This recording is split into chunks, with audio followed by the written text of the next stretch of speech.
Saya masih ingat Mbah Ahmad Siddiq itu sangat loyal sama yang namanya negara. Kita tahu beliau adalah termasuk orang yang bintang ketika Muktamar Situbondo, ketika NU pertama kali nerima asas tunggal yaitu Pancasila. Kayak apa ulama-ulama kita, ya mulai Mbah Ahmad Siddiq, Mbah Ali Maksum, Gus Dur, Mbah As'ad semuanya, termasuk Mbah Mun, semuanya loyal sama negara sehingga NU menerima asas tunggal. Itu saya masih ingat karena Bapak dulu perwakilan dari NU cabang Lasem. Beliau pernah ngundang Mbah Ahmad Siddiq di sini zaman itu zaman Pak Dzofar ikut ngundang ke sini Bapak saya. Itu saya menangi beliau ngisi pengajian di hallnya buyut saya Mbah Umar bin Arabi. Jadi saya ini zuriyahnya Mbah Umar bin Arabi sama dengan keluarganya Ki Hamid Pasuruan. Itu beliau cerita bahwa kemenangan Islam itu tidak harus kita yang menang kangelan. Kadang Allah bikin orang lain yang kangelan, kita yang ikut menang. Jadi dulu kata beliau banyak ulama ketika kita diserang Jepang.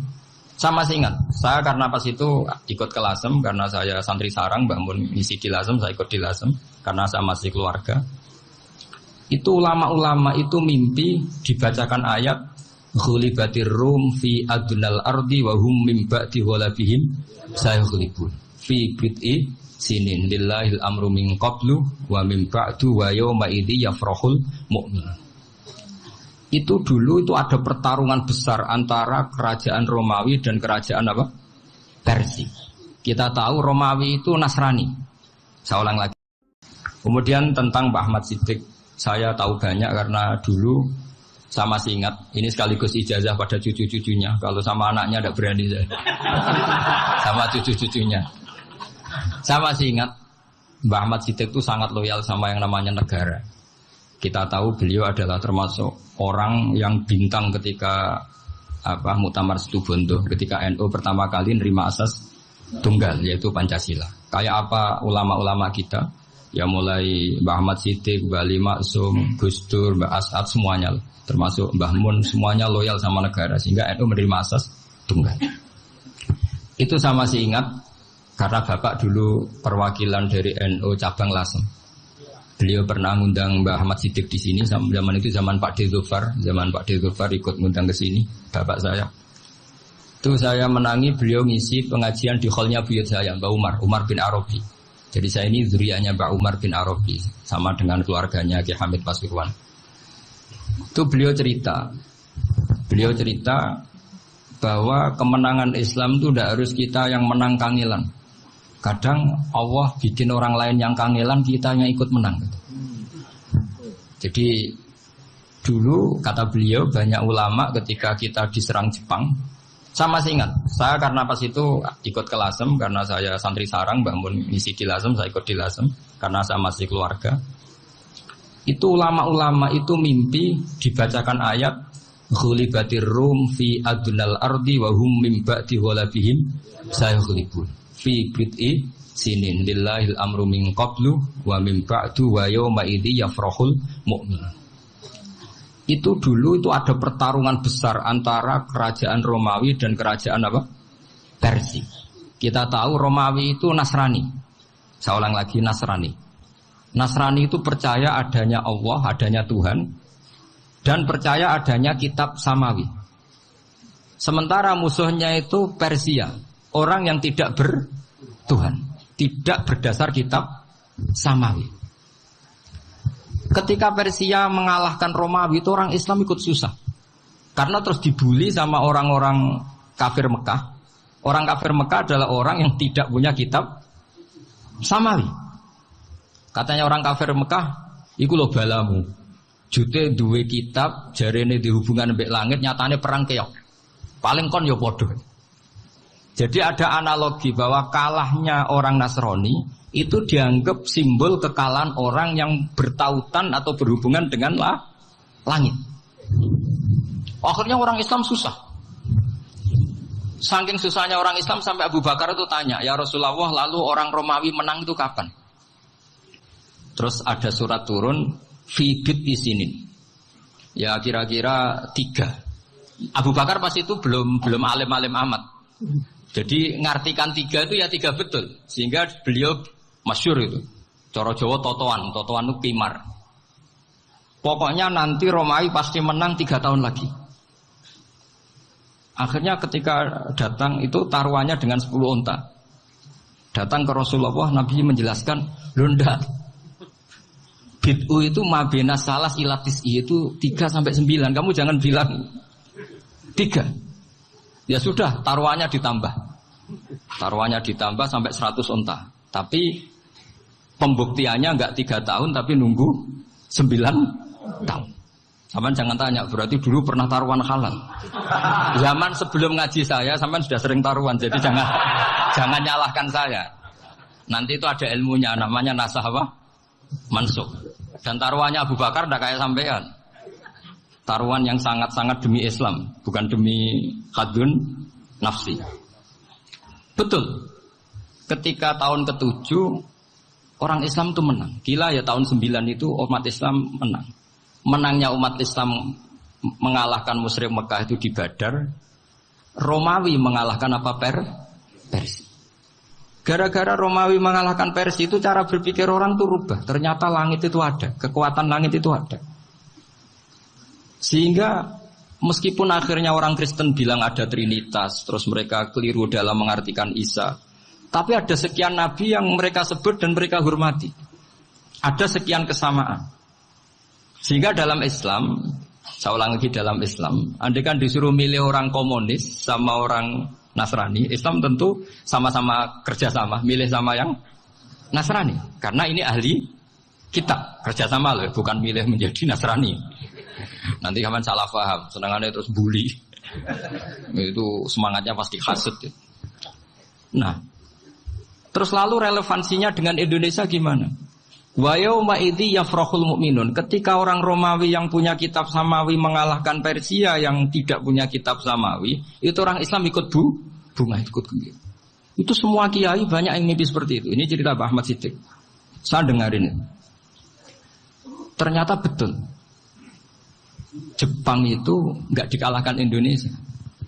Jepang, Hiroshima dan Nagasaki dibom oleh apa? Sekutu. Akhirnya Jepang pulang. Pas Jepang pulang, Indonesia merdeka. Itu dulu kiai-kiai sudah nakwil bahwa menangnya Indonesia itu tidak harus mengalahkan penjajah. Pokoknya nanti penjajah ada yang mengalahkan. Jadi orang Islam zaman itu tidak bisa mengalahkan Persia. Yang mengalahkan itu Romawi. Tapi orang Islam ikut gembira. Itu sebenarnya wa yauma idzi yafrahul mu'minun binasrillah. Jadi orang itu cara berpikir Quran itu beda. Sehingga saya ini cerita ke cucu-cucu Mbah Siddiq karena ya nasabnya sama sampai saya, karena sama-sama sampai Mbah Sambu. Bedanya keluarga saya lewat Mbah Abdul Azim, kalau yang keluarga sini lewat namanya Mbah Yusuf. Itu saudara sama Mbah Abdul Azim, sama-sama sampai Mbah Sambu. Tapi keinginan saya tentu bukan sekedar silaturahim gagah-gagahan diceluk Gus. Celuk Gus repot. Nak ora alim ra pantes. Nak beling ra pantes. Salam templek 100.000 njaluk swarga. Kok mentalan yang 100.000 jaluk. Kamu nginep di hotel 100.000 itu tidak cukup, apalagi untuk bayar apa? Surga itu nggak sopan sekali. 1 juta ya nggak bisa itu, 100 juta juga nggak jelas juga. Terus sampean mendingan nggak usah salam template, malah nggak mungkin masuk surga kalau. Jadi dulu yang namanya zuriyah. Sampean tenang saja, nasab sampean tidak kalah dengan kita. Karena nanti setelah di kuburan, itu gus-gus itu nggak penting. Semua kalau ditanya bapak kamu siapa, jawabannya siapa? Nabi Ibrahim. Sudah parmin parlan hilang semua, sudah aman. Pokoknya nanti karena kalau nanti ditanya malaikat bapak kamu siapa, jawabnya Nabi siapa? Ibrahim. Makanya saya itu pemuja Allah yang serius. Sampean ya pemuja Allah, tapi kan kadang kurang alim. Saya ini pemuja Allah serius. Saya itu kalau ngaji. Ya ngaji biasa belajar. Itu sering nangis ya? Nangis seneng. Misalnya saya baca tadi, Miftahul Jannah la ilaha illallah. Lu kunci kok dikasihkan. Kita ini masuk neraka enggak pantas, enggak bawa kuncinya kok masuk gitu. Harusnya kita ini masuk surga. Kita kan pegang kunci surga, enggak pegang kunci neraka. Maka aneh kalau kamu masuk neraka itu aneh. Coba kita pegang kunci surga apa kunci neraka? Tapi kadang teman saya suwon rokok ora ono kuncine. Karena tidak ada pintunya. Terus saya bilang, kamu kok tahu? Memangnya mau ke sana? Kata saya. Saya tidak punya rencana tahu neraka. Karena nanti di antara syafaatnya Quran itu orang kalau mau masuk neraka tidak jadi. Ya nggak apa-apa ya diatur sendiri. Jadi di antara syafaatnya Quran itu orang nggak jadi masuk neraka. Jadi syafaat itu ada dua. Dari neraka diangkat ke surga dan itu bisa lama itu. Tapi kalau syafaatnya Quran itu yang belum masuk neraka supaya nggak jadi masuk neraka. Karena neraka juga punya aturan, dia juga kena aturan fikih. Jadi, lo betul ini, saya ada guyon. Jadi kena konstitusi apa? Fikih. Sama tak ceritani syafaatnya Quran itu ada orang itu beling itu fasik. Itu dihafal surat Tabarok. Hafal betul. Tabarakalladzi biyadihil mulku wa huwa ala kulli syai'in qadir alladzi khalaqal mauta wal hayata. Pertanyaannya gini, boleh enggak orang menginjak surat Baqarah? Boleh enggak? Enggak. Padahal orang hafal Quran itu artinya ayat itu ada di hatinya. Fa inna wa ta'ala la yu'adzibu qalban wa al-Qur'ana. Allah tidak akan menyiksa hati yang menyimpan Quran, yang jadi flash disknya Quran, yang jadi rekaman Quran. Singkat cerita orang ini hafal. Pas ketemu Mungkar Nakir prosedur kan, ini orang fasik mau diantemin sama Mungkar Nakir. Prosedur ya, dia kan prosedur standar. Si surat Tabarok akhirnya menjelma jadi seseorang yang gagah berani. Kamu nggak boleh nyiksa orang ini. Saya ini kalamu. Kalau kamu nyiksa dia berarti nyiksa saya. Kamu berani sama kalamu. Wah ya tidak berani jadi Mungkar Nakir. Tapi orang itu nakal harus saya gebukin.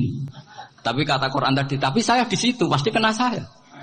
Oh debat, nggak ada lajnahnya ini nggak ikut. Kalau Gus Wirjon ikut jadi lajnah. Kalau jadi lajnah pasti kroninan. Kalau santrinya dimenangkan. Wah, akhirnya debat. Ya sudah kita ketemu Allah. Akhirnya Mungkar Nakir sama Quran tadi surat Tabarok datang sowan sama Allah. Terus kata Allah, memangnya kenapa Mungkar Nakir? Saya harus nyiksa dia karena dia fasik ya Allah. Memangnya kenapa surat Tabarok? Saya ada di situ. Menurut aturan, orang tuh nggak boleh injak-injak Quran. Kalau dia nutuk saya, nutuk Quran. Itu harus dikasih tahu fikihnya Mungkar Nakir. Akhirnya Allah ngendikan gini ke surat Tabarok. Ya sudah, terserah kamu. Kalau terserah kula Gusti, Mungkar Nakir nggak boleh nyentuh orang ini. Ya sudah selamat. Sehingga terus itu sampai baca di termasuk mujizatnya surat Tabarok di tafsir Ibnu Katsir banyak. Karena tadi logikanya malaikat itu juga kena aturan fikih. Sehingga banyak ulama termasuk Said Muhammad ngendikan pertanyaan Mungkar Nakir itu tidak semua orang kena. Kalau semua orang kena nanti kalau tanya Nabi Muhammad, "Waman nabiyuka?" Kacau kan jamnya. Nabi kamu siapa? Saya ini nabi. Ya kan? Lah nanti kalau pas ketemu Nabi Ibrahim, "Waman abuka?" Jadi repot kan? Makanya ada kiai yang guyon kalau ditanya, "Marab buka?" Saya ini guru tauhid sembrono. Saya ini ngajar Ummul Barohin, kamu tanya marab buka. Masyhur itu keramatnya Imam Malik itu. Ada Ashabu Malik, rajulun min ashabi Malik. Beliau ditanya Mungkar Nakir, "Marab buka manabi buka?" Imam Malik datang, ini seumur-umurnya itu ngajar tauhid. Kok kamu bedai enggak sopan kamu? Dan kita berharap barokah sampean ngaji nanti itu. Malaikat itu anak sungkane gitu. Jadi dan saya meskipun guyon itu serius. Bedanya orang alim sama ndak itu di situ. Kalau orang alim itu guyon itu masih benar, masih serius. Coba saya bacakan ayatnya. Ala inna auliya Allahi la khaufun 'alaihim wa lahum yahzan. Terus lahumul busyra fil hayatid dunya fil akhirah. Artinya kalau Mungkar Nakir dengan penampilan garang gitu, berarti ada ketakutan apa enggak? Ada, padahal ciri utama walinya Allah tidak ada ketakutan. Makanya itu termasuk dalilnya Sayyid Muhammad. Tidak semua orang alami seperti itu karena wali-wali itu la khaufun 'alaihim wa lahum yahzanun. Wah, anak kiai Mungkar Nakir cok tidur wedek. Iku dreseke ora kok pertanyaan itu nak konan santri piye. Lho isen wis kiai dihanjuti Mungkar Nakir. Malu gak kira-kira? Mesti pelengahan konan santri piye. Nah jawabannya gampang karena pernah ngajar tauhid. Makanya Sayyidina Ali ini ceritanya ada di kitab Nuridh Dolam. Sama lihat di kitab Nuridh Dolam karangannya Syekh Nawawi Banten. Itu Sayyidina Ali itu ya, andekan orang biasa mungkin ya agak-agak hasut, tapi ini wali gak boleh kamu katakan. Dia itu mangkal sama Umar. Orang kok setiap orang pernah dibentak. Apa dia berani bentakmu karena penasaran? Bagaimana kerengnya Umar itu berlanjut enggak gitu kira-kira. Akhirnya minta, ya Allah saya minta kasaf. Ya karena yang minta Sayyidina Ali karena mau wajah dituruti sama kasaf. Dilihat Sayyidina Umar pas meninggal itu. Jadi hasud itu ya kadang penting asal baik. Loh betul bahasa Kanjeng Nabi kadang la hasada illa fisnaten. Itu Nabi bahasakan ya hasad.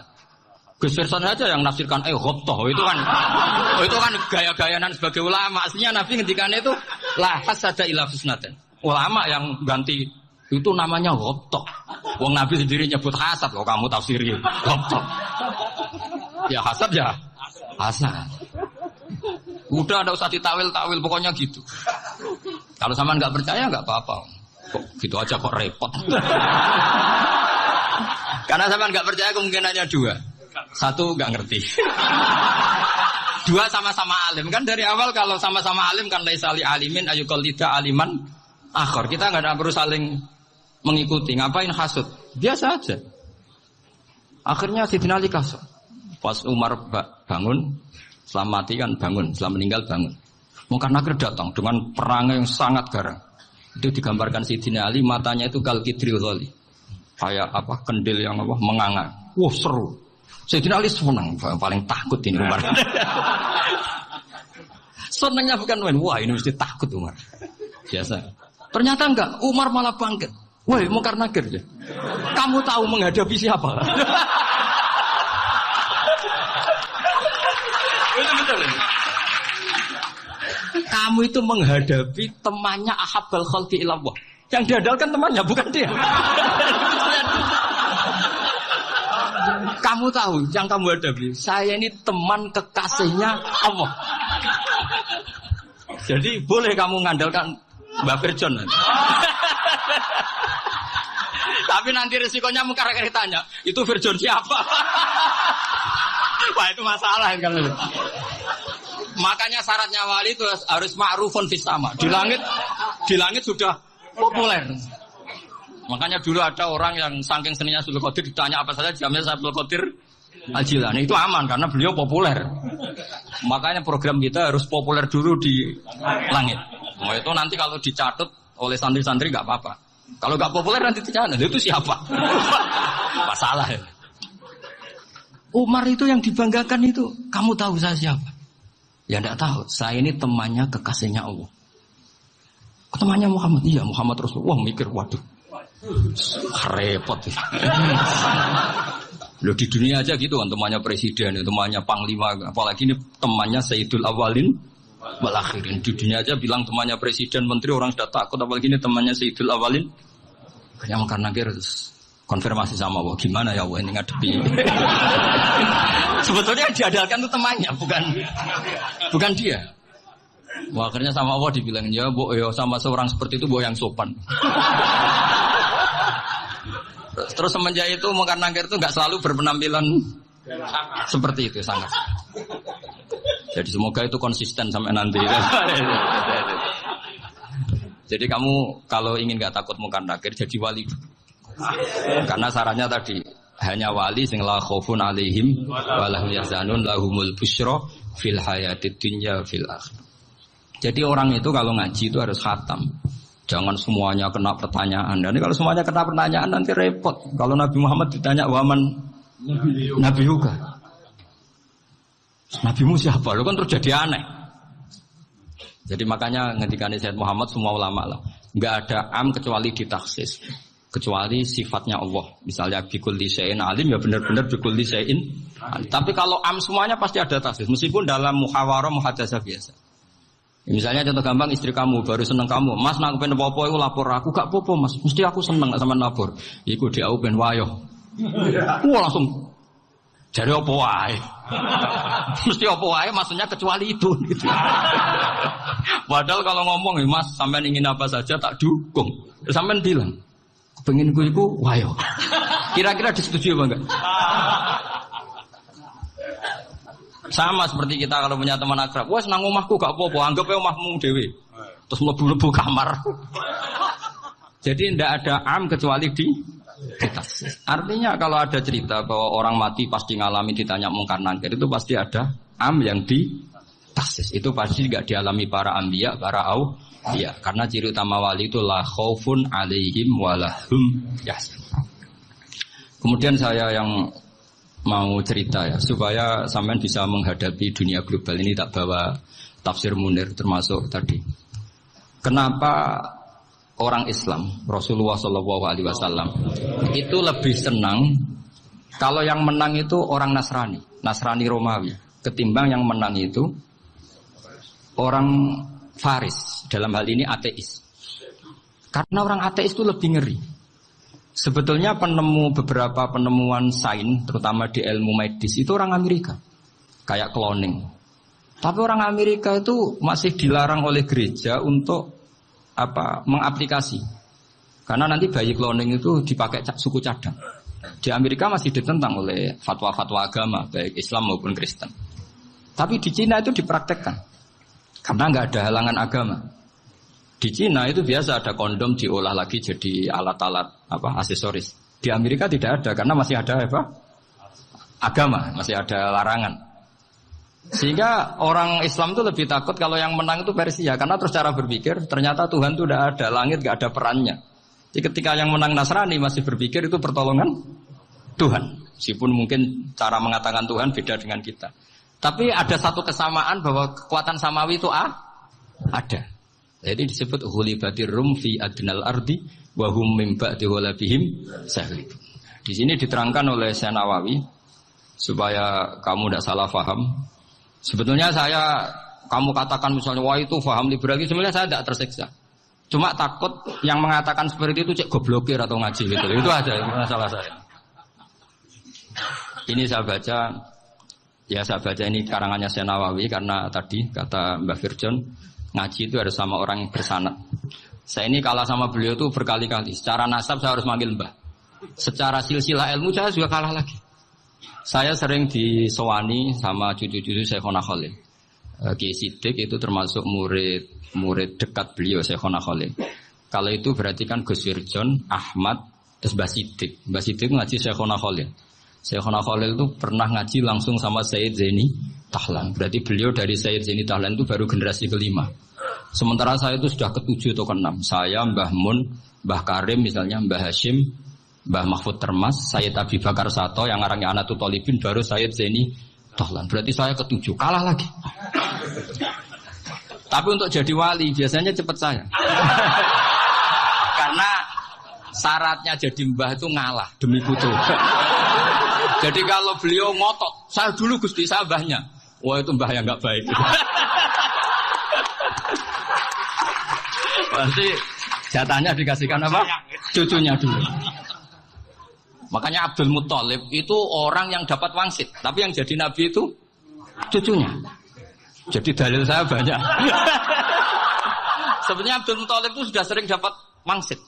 Karena saya bahasakan wahyu, nabi yang protes, enggak nabi kok dapat wahyu. Tapi sebetulnya Abdul Muthalib itu masyhur itu. Kalimat-kalimatnya menunjukkan bahwa beliau itu sudah dapat wahyu kalau nanti cucunya itu jadi nabi. Makanya senangnya bukan main Abdul Muthalib sama Rasulullah. Putu seneng, mbah seneng putu. Jadi mungkin, jadi sampean enggak usah protes loh. Yang jadi wali kok cucunya. Dulu betul. Dulu Mbah Hamid Pasuruan itu kalau Mbah Ahmad Siddiq ke sana, Mbah Hamid Pasuruan kalau manggil Mbah Ahmad Siddiq itu paman. Tapi pamannya minta ijazah ke ponaan. Apa ya gara-gara itu memang. Kalau itu masih berlaku, apa? Ngalah tadi. Kayaknya masih, apa? Hawane masih. Hawane masih. Karena melihat tren-tren langit masih gitu kayaknya masih. Masih. Ya, tapi mbahnya tetap dapat jatah, tenang saja nanti. Tapi memang sebaiknya mbah itu legowo. Rasulullah Muhammad SAW itu terkenal min dzurriyyati Ibrahim. Tapi kata Rasulullah, ana dakwatu Ibrahim wa bisyaratu Isa. Aku nganti ngene iki barokah dongane Nabi siapa? Ibrahim. Jadi dongane Nabi Ibrahim ya tiba teng putu. Jadi banyak bukti bahwa jatuhnya ke putu gitu. Tadi saya di kamar sama beliau berduaan. Nih Mbah sing dadi wali di sini, aku wae Mbah. Cocokan tadi. Nah, kenapa saya akhir-akhir ini gulirkan daftar wali? Kenapa? Saya ini resah ya, orang sudah ingin dicintai pejabat, dicintai tetangga, dicintai teman. Tapi kadang-kadang orang lupa lagi dicintai Allah. Makanya saya meskipun guyon, tapi ini amdan, bukan sahwan. Supaya orang punya cita-cita lagi jadi wali, ingin dicintai Allah. Kita ini terlalu lama ingin dicintai makhluk. Mbok ya naik kelas sedikit. Ingin dicintai Allah Subhanahu. Meskipun saya guyon, tapi tadi guyon saya tuh lebih serius ketimbang serius Anda. Karena tak pikir. Saya tuh kalau pergi itu seneng ngebis, bukan karena saya tidak punya mobil, tapi saya sering mau butuh itu supaya nggak diganggu. Karena saya tuh harus punya waktu sendiri. Kalau ngebis kan ketemu orang nggak kenal, tapi sekarang ya agak susah, banyak yang kenal. Dan susahnya lagi nggak minta ijazah, minta foto. Serem repot tuh. Mau dibenci itu umatnya Rasulullah Shallallahu Alaihi Wasallam. Mau disetujui itu sanatnya mana? Kalau ketemu orang alim minta apa? Foto. Itu nggak ada sanatnya. Nggak tahu saya itu mazhab dari mana itu. Ya mazhab milenial yang jelas itu kan. Ini tak baca ya biar dapat. Karena ini kenangan saya sama Mbak Ahmad Siddiq. Saya masih ingat betul beliau ngisi hallnya Mbak Abdullah bin Umar, berarti abahnya Mbak Hamid. Karena mbak saya itu Fatimah binti Khalid bin Umar. Kalau Mbak Hamid itu Hamid bin Abdullah bin Umar. Itu saya masih ingat betul zaman itu Mbak Hamid tiap hall di Lasem itu rawuh dan saya derek mbah saya karena masih misanan datang ke Lasem. Itu beliau pas itu ngisi sama Mbah Mun. Mbah Mun masih muda, Ki Ahmad Siddiq sepuh senior. Itu beliau cerita bahwa dulu ketika Indonesia dijajah Jepang itu para kiai mimpi dibacakan ayat Khulifatir Rum fi adnal ardi wa hum min ba'di walabihim. Terus ada kiai yang tanya, takwilannya gimana? Ya nanti Jepang pulang bukan karena kita yang mengalahkan, tapi Jepang ada yang mengalahkan sendiri meskipun tidak kita. Kayak dulu Faris tidak dikalahkan Islam tapi dikalahkan Romawi, tapi yang senang umat Islam. Wa yauma idzi yafrahul mu'min. Itu luar biasa ulama-ulama kita. Delalah kejadiannya Indonesia seperti itu. Yaitu kita tidak mengalahkan Jepang, tapi Jepang pulang sendiri karena dikalahkan apa? Sekutu. Ya ini saya baca. Ini tidak usah dicek bacanya benar apa enggak. Sudah aman, apa? Aman. Karena kalau saya salah itu ya sengaja. Artinya ya sengaja. Ya biasa maksudnya. Saya kemarin ngisi di Pondok Peloso, di Pondok Al Munawir Jogja. Salah itu ada dua, ada salah memang benar-benar salah. Itu nggak apa-apa, bisa dimakfu. Karena mesti sange wong goblok salah yang terus itu. Ada salah bawaan ilmu, itu repot tuh dan ini. Karena misalnya kita yang biasa belajar qiraah sabah wayah sibuhu, mesti diulang lagi wayah sabuhu. Karena qiraahnya Imam Asim itu hasibah yah sabu, bifat hisin. Sementara kita kalau ngaji kitab kulino yahsib. Sehingga kita yang biasa belajar sabah itu kalau baca kitab itu kayak orang bingung. Kadang-kadang yang ngaji juga bingung. Gus Pak mau di bulan piling. Ya tepat-tepatan. Ada yang mengatakan Gus Pak bingung. Ada yang mengatakan Gus Pak alim-alama. Ya tepat-tepatan nasib. Karena memang ya sabah memang seperti itu. Misalnya kufuan. Kufuan itu Imam Asim baca kufuan. Tapi beliau punya murid namanya Syu'bah. Itu kalau baca kuf'an. Makanya kita itu, ini kan khataman Quran ya. Jadi saya menyinggung sedikit tentang qiraah sabah. Tadi beliau juga sudah tak kasih kitab saya Hifdzuna Liyadal Mushaf. Sama tak ajari latihan sabah. Memang angel ya. Makanya yang nggak bisa itu wong pinter. Sudah tahu angel ya nggak usah diteruskan kan. Orang menghindari barang angel itu pinter apa goblok? Pinter. Berarti wong goblok pinter. Saya tuh makanya sama orang goblok tuh respect. Jadi orang alim tuh angel apa gampang? Angel. Menghindari barang angel pinter apa goblok? Loh, orang menghindari barang angel pinter apa goblok? Pinter. Berarti wong goblok pinter. Jadi saya sama orang-orang goblok itu respect. Sudah tahu jadi orang alim angel, ya barang angel ya harus dihindari.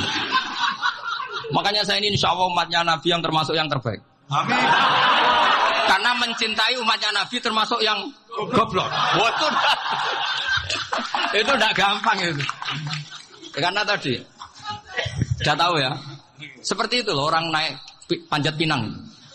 Itu yang naik karena ingin hadiah.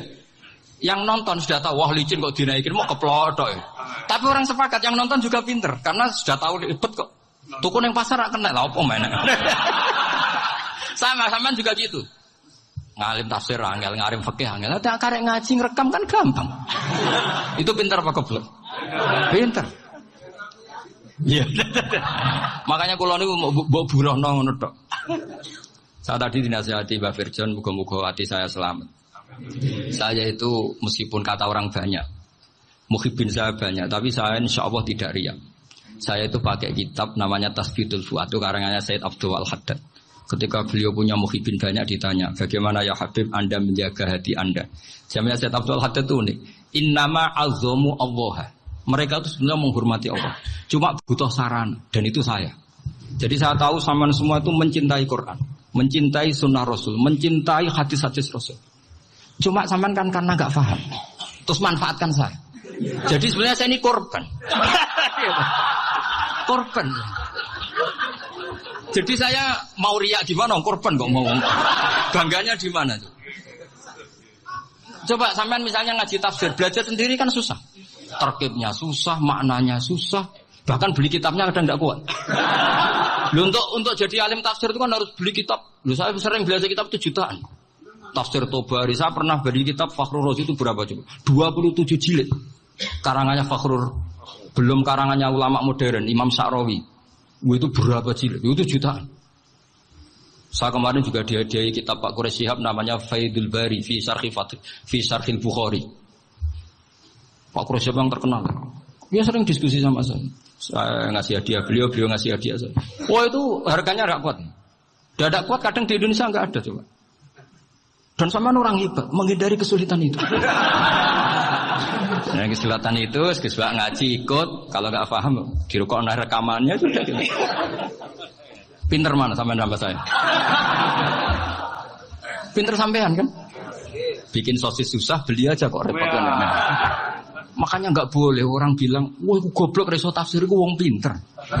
Makanya nanti kalau saya ketemu Nabi tidak termasuk orang yang mentahkir orang Islam. Kafabil mari isman ayah kira akhahul muslim. Jadi cukup orang itu dosa kalau menyepelekan orang Islam, termasuk darani sampean goblok itu dosa. Caranya enggak darani goblok ya tadi di logika tadi. Alim itu angel. Nggih dari angel itu pinter. Berarti wong bodoh. Pinter ya sudah gitu. Tapi tetap bodoh. Tapi ini satu cara untuk saya respect gitu. Coba orang yang ngaji tafsir saya banyak, mungkin ribuan. Itu sebetulnya mencintai Quran. Karena Quran adalah kitab suci yang panduannya umat Islam. Sangat mencintai Quran. Terus kemudian mereka nggak paham. Terus mencari orang yang memahamkan. Burohno lah cara Jawa ini. Terus keren saya itu di mana coba? Lah terus mereka kurang ajarnya gini. Kalau paham itu ya alhamdulillah paham. Kowe nak ngaji Gus Bae ngono tok. Tapi nek ora paham, ora nyalano akal. Mari Gus Bae nerangno cepet mulane gak paham. Ora kok nyalano teke sing lelet. Maksud kan Masya Allah, naudzubillah tenan. Sebetulnya tingkat kurang ajarnya tinggi Gus.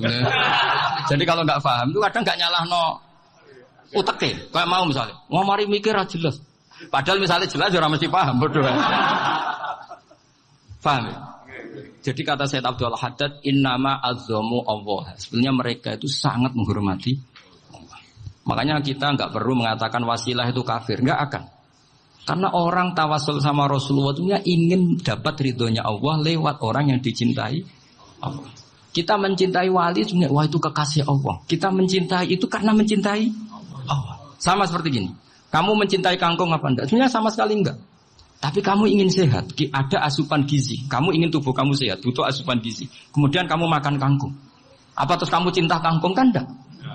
Cinta kesehatan kamu sama. Orang yang mencintai saya sebenarnya ingin kepuasan rohani. Saya kan termasuk kiai yang torekonya gampang. Ini swarga. Kan akhirnya penggemarnya banyak. Coba kalau kamu ini neraka.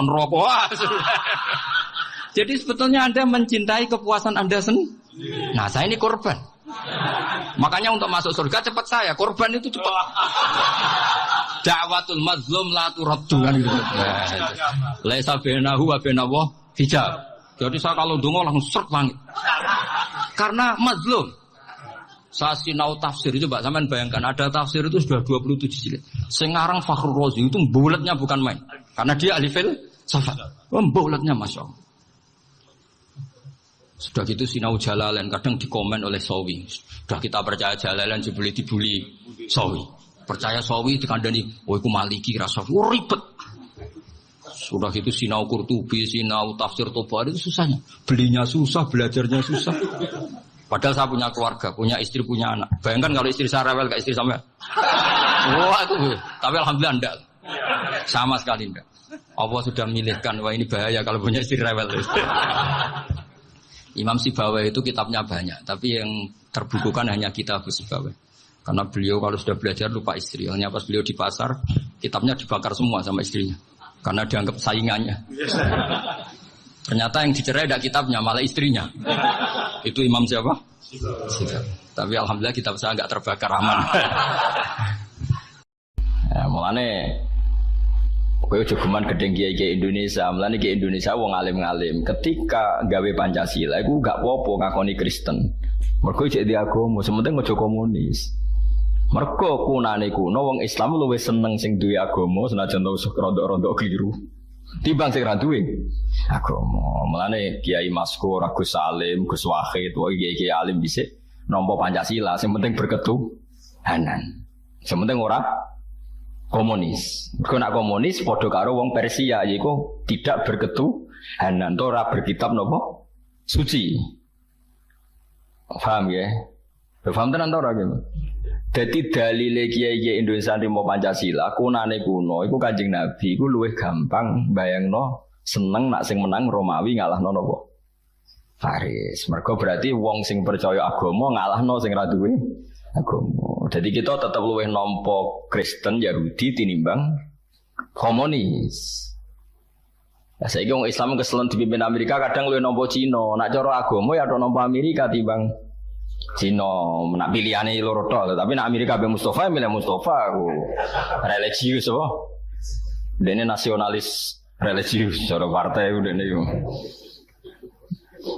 Nah, mulai mau Pancasila apal tak beda ibu.